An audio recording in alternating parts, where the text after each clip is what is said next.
a new national effort to identify the cause of autism. The CDC now confirming it plans to fund another large study looking for a possible link to vaccines. Joining us now, Dr. Scott Hadland, Chief of Adolescent Medicine at Mass General for Children. Dr. Hadland, thanks for being here.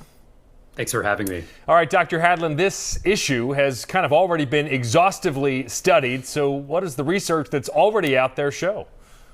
Yeah, let me be really clear. There is no known link between vaccine and autism. And how do we know this? Well, it's because we've done dozens of high quality studies here in the United States and across the globe. And just in the same way that it's largely settled science at this point that, for example, cell phones don't cause cancer, we know based on largely settled science that vaccines don't cause autism. Now, I'm a researcher and I always appreciate when there is funding provided for important research questions. The problem with studying this is that, first of all, the fact that so many resources will be devoted to this question suggests and might lead parents to believe that somehow this isn't settled science and create more questions for them about vaccines. And then second of all, it potentially diverts funds away from other studies, for example, that could be done to figure out how do we best support children with autism, how do we help support families who may be living with this. Right. And so you're saying, just bringing it up may lead to more questions. Do you still get questions about this from parents?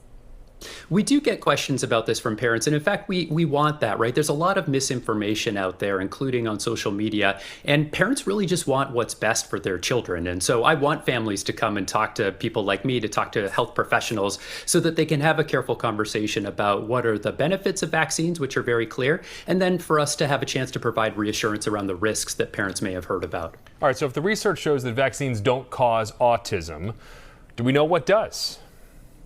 Well, this is part of the problem, is that we have a gap in our knowledge about what does cause autism, and that's created a space for people to fill with misinformation. We know that there are genetic causes. For example, children who have autism are more likely to have siblings who also have autism, suggesting that genetics play a role.